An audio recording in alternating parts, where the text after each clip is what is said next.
Hello everyone.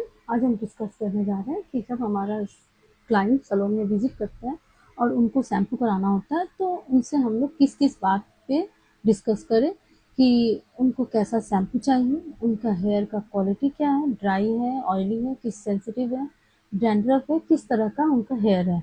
उसी तरह का शैम्पू उनको सेलेक्ट करना होता है। First thing. सेकंड थिंग, जब हम अब उनको शैम्पू सेशन पे लेकर जाते हैं तो उनको जब हम लोग शैम्पू सेशन में बिठाते हैं तो उनसे सबसे पहली बात जानना बहुत ज़रूरी होता है कि वो कंफर्टेबल फील कर रहे हैं या नहीं कर रहे हैं।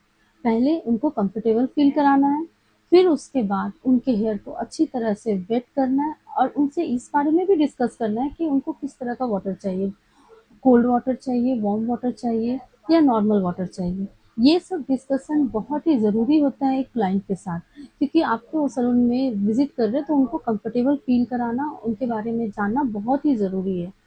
जब आप क्लाइंट के हेयर को अच्छी तरह से वेट कर लेते हैं, उसके बाद हेयर के अकॉर्डिंग शैम्पू सेलेक्ट करने के बाद उस शैम्पू को एक बॉल में एक ढक्कन शैम्पू आप लेते हैं तो उसमें 3 ढक्कन वाटर में मिलाकर उसको अच्छी तरह से डाइल्यूट करें।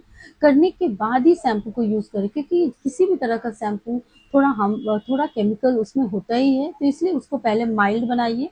माइल्ड बनाने के बाद वो शैम्पू को उनके स्कैल्प में यूज़ कीजिए। सबसे पहले शैम्पू को आप लेंथ में मल्टीप्लाई कीजिए।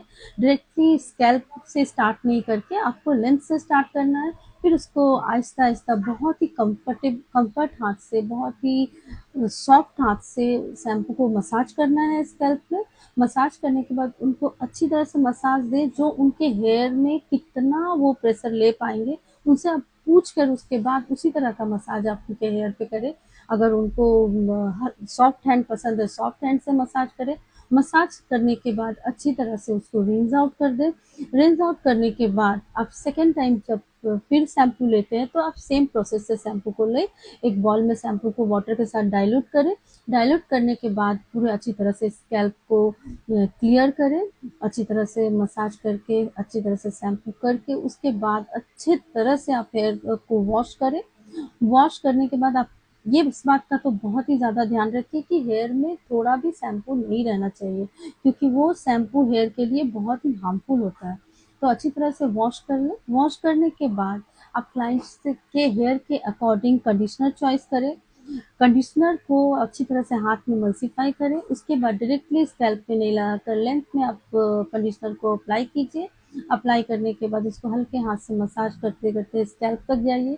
स्कैल्प में अच्छी तरह से मसाज देने के बाद उसको 5 मिनट्स के लिए छोड़ दीजिए। फिर उसको अच्छी तरह से रिंस आउट कीजिए। रिंस आउट करने के बाद क्लाइंट के हेड में टॉवल रैप कीजिए। रैप करने के बाद हम उनको चेयर पे लाइए। लाने के बाद ये सबसे ज़्यादा ज़रूरी प्रोसेस है कि सीरम ज़रूर यूज़ कीजिए। सीरम आप अच्छी तरह से हेयर में स्प्रे करें। स्प्रे करने के बाद एक फ्लैट ब्रश से अच्छी तरह से हेयर को कोम कीजिए। बहुत ही सॉफ्ट हैंडेड, लाइट हैंडेड करने के बाद क्लाइंट जिस तरह का हेयर स्टाइलिंग करना चाहता है, आप उस तरह का हेयर स्टाइलिंग करके दीजिए। कस्टमर को हमेशा ही फ़ील कराना है कि उनको इतना अच्छा फ़ील कराना है कि वो बार-बार आपके सैलून में विज़िट करें। आप उनको एक्स्ट्रा केयर दें, एक्स्ट्रा केयर करें। उसके बाद क्लाइंट को अच्छी तरह से स्टाइलिंग करके फिर उसके बाद कस्टमर को आप छोड़ सकते हैं। क्लाइंट से आप पूछिए कि आपका सर्विस कैसा हुआ? उनको अगर सर्विस पसंद आएगा तो ज़रूर आपके पास आएँगे। आपके सैलून में किसी भी तरह के क्लाइंट कोई भी आए, सबसे पहली बात उनको अच्छा कंफर्टेबल फ़ील कराना, होमली फ़ील कराना बहुत ज़रूरी होता है। आप इन बातों का ध्यान रखिए। आपके यहाँ हमेशा कस्टमर आएँगे, क्लाइंट हमेशा आपके यहाँ विज़िट करेंगे।